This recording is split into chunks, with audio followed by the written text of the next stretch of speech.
Hello everyone, welcome back to the magical mining channel. आज हम chapter 9 start कर रहे हैं, occupational safety health working condition, जो सेंट्रल रूल 2026 है उसके बारे में। यहाँ पर इंस्पेक्टर कम फैसिलिटेटर और अदर अथॉरिटी के बारे में बताया गया है, उसकी क्या पावर है, वो सैंपल्स वगैरह के बारे में, ड्यूटीज़ वगैरह है, और डिस्ट्रिक्ट मजिस्ट्रेट के बारे में एक्सपीरियंस वगैरह क्या है एक्सपर्ट्स के, वो है मेडिकल ऑफिसर एक्ट के तहत अपॉइंट किया जाएगा, वो सारी चीज़ें हैं। तो हम इसको देख लेते हैं, बहुत छोटा चैप्टर है, इसको आप 2 मिनट में ख़त्म करते हैं, ज़्यादा टाइम नहीं लगाएंगे। चलते हैं हम लोग देख लेते हैं। और किसी को पीडीएफ वगैरह चाहिए तो आप लोग डायरेक्टली डिस्क्रिप्शन के लिंक है, आप लोग जाकर देख सकते हैं, वहाँ से आप डायरेक्टली जाएंगे लिंक पर, तो परचेस के ऑप्शन को परचेस करके डायरेक्टली एक्सेस में आप रिक्वेस्ट कर दीजिएगा, तो मैं आप लोग को एक्सेस प्रोवाइड कर दूँगा, ठीक है। तो चलते हैं हम लोग देख लेते हैं। चैप्टर 9 में रूल 77 से लेके 82 तक है। रूल 77 में क्या है, इसमें सैंपल्स के बारे में है कि कैसे सैंपल कौन लेगा। इसमें 3 पोर्शंस में सैंपल लिया जाएगा और ये लैब में भेजा जाएगा। इसके बाद आपका जो इंस्पेक्टर कम फैसिलिटेटर है वो इन्फॉर्म करेगा एम्प्लॉयर को कि आपके माइंस में ये इश्यूज़ हैं, जो भी सब्सटेंसेज या आर्टिकल्स वगैरह जो है कुछ, तो उसके बारे में इसको ज़्यादा ज़रूरत नहीं है आपको पढ़ने की। आपको सिर्फ 78 ध्यान दीजिएगा। 78 में क्या है, power and duties of inspector cum facilitator.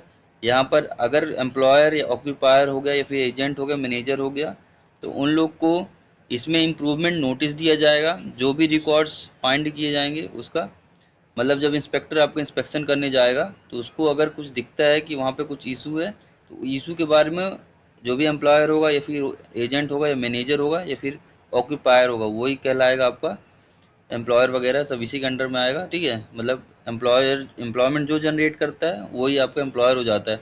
Occupier वो हो जाता है जो मालिक कहलाता है, जो ऑक्यूपाई किया उसको, ठीक है। इसको जो इंस्पेक्टर कम फैसिलिटेटर है, तो सब लोग को आपको इम्प्रूवमेंट नोटिस प्रोवाइड करेगा, जो भी जहाँ पे जो रहेगा, चाहे एम्प्लॉयर होगा, एम्प्लॉयर की जगह अगर मैनेजर हो तो मैनेजर को देगा, या फिर एजेंट वहाँ पे एम्प्लॉयर के बिहाफ में काम कर रहा है तो उसको देगा। तो इम्प्रूवमेंट नोटिस 25 नंबर फॉर्म में प्रोवाइड किया जाएगा, ये याद रखिएगा, 25 नंबर फॉर्म है, ये बहुत इंपॉर्टेंट हो जाता है 25 नंबर। 20 तक तो आपको याद करना है, उसके बाद 25 को भी याद रखिएगा, जो कि आपका इम्प्रूवमेंट नोटिस है। कौन भेजता है, इंस्पेक्टर कम फैसिलिटेटर देता है। इंस्पेक्टर कम फैसिलिटेटर देता है, किसको देता है, आपका एम्प्लॉयर हो गया, एम्प्लॉयर हो गया, ऑनर, एजेंट, मैनेजर। ऑनर की जगह हम एम्प्लॉयर ही बोलते हैं, बाकी आप ऑनर भी याद रख सकते हैं, कोई इशू नहीं। और ऑक्यूपायर, ऑक्यूपायर भी होता है, ठीक है। इनको इंस्पेक्टर कम फैसिलिटेटर फॉर्म 25 के तहत इंप्रूवमेंट नोटिस प्रोवाइड करता है, ठीक।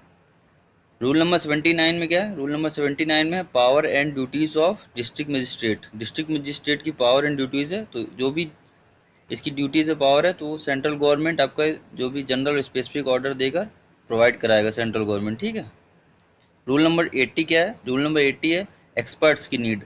अगर कहीं पे भी कुछ, अगर जैसे थर्ड पार्टी ऑडिट करना है तो हम एक्सपर्ट बुलाते हैं, उसी को थर्ड पार्टी बोलते हैं, थर्ड पार्टी ऑडिट कराना बोलते हैं।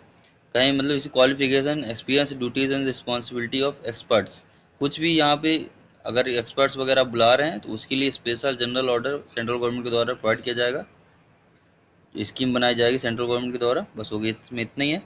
रूल 81 क्या है, रूल 81 में मेडिकल ऑफिसर का जो अपॉइंटमेंट है, क्वालिफिकेशन क्या होगा। तो मेडिकल ऑफिसर का जो क्वालिफिकेशन है वो, पहले आप लोग इंडियन मेडिकल काउंसलिंग पढ़ते थे, बट उसको चेंज हो गया क्योंकि अभी नया जो एक्ट आया है उसके तहत आपको याद रखना है। तो नया एक्ट कौन सा है, एनएमसी कौन सा, नेशनल मेडिकल कमीशन एक्ट 2019, ये याद रखिएगा, national medical commission act 2019, NMC act 2019। इसके तहत आपका जो क्वालिफिकेशन होना चाहिए और इनरोल्ड होना चाहिए, जो भी स्टेट स्टेट मेडिकल रजिस्टर है, स्टेट मेडिकल रजिस्टर में आपका क्या होना चाहिए, इनरोल्ड होना चाहिए, जो भी आपको मेडिकल ऑफिसर होगा उसका। और उसके बाद ट्रेंड होना चाहिए ऑक्यूपेशनल हेल्थ कोर्स में, जो आईएलओ ऑफ आपका चेस्ट रेडियोग्राफ रहता है उसमें, जो रिकोगनाइज किया जाएगा सेंट्रल गवर्नमेंट के द्वारा। आईएलओ क्या है, इंटरनेशनल लेबर ऑर्गेनाइजेशन, तो ये याद रखिएगा, आईएलओ को फुल फॉर्म ये आपको याद रहना चाहिए, आपके पेपर में आ सकता है, इंटरनेशनल लेबर ऑर्गेनाइजेशन, ठीक। देन आपका रूल नंबर 82 है। रूल नंबर 82 में सिर्फ इतना है, मेडिकल ऑफिसर की ड्यूटीज़ है, तो वही एज और फिटनेस का सर्टिफिकेट प्रोवाइड कराता है। कोई भी अगर ऑक्यूपेशनल हेल्थ सर्वे होता है तो एडोलेसेंट वगैरह को भी, जो भी एम्प्लॉय होगा सबको, बस इतना, इसमें ज़्यादा और कुछ नहीं है। और जो भी एज और फिटनेस के कॉपीज़ वगैरह है वो किसको किसको देगा, मैनेजर को देगा, वर्कर को देगा और खुद रखेगा। बाकी ये इंपॉर्टेंट है, सिर्फ वाला याद रखिएगा, रूल नंबर 78 याद रखिएगा और रूल नंबर 81 याद रखिएगा। ये 2 चीज़ याद रखिएगा, मेडिकल ऑफिसर की क्वालिफिकेशन और power and duties of inspector cum facilitator. बस इतना ही चैप्टर 9 में, इससे ज़्यादा आपको याद रखने की जरूरत नहीं है। मैं वही चीज़ बता रहा हूँ जो आपके लिए इंपॉर्टेंट है, ये याद रखिएगा। अगर एग्ज़ाम निकालना है तो मेरे जो नोट्स हैं उससे पढ़ेंगे तो आपका एग्ज़ाम निकल जाएगा, क्योंकि मैं कुछ भी एक्स्ट्रा ऐसी चीज़ नहीं पढ़ा रहा हूँ जो एग्ज़ाम में आएगी। मैं वही चीज़ पढ़ा रहा हूँ जो एग्ज़ाम पॉइंट ऑफ व्यू से मेनली इंपॉर्टेंट है।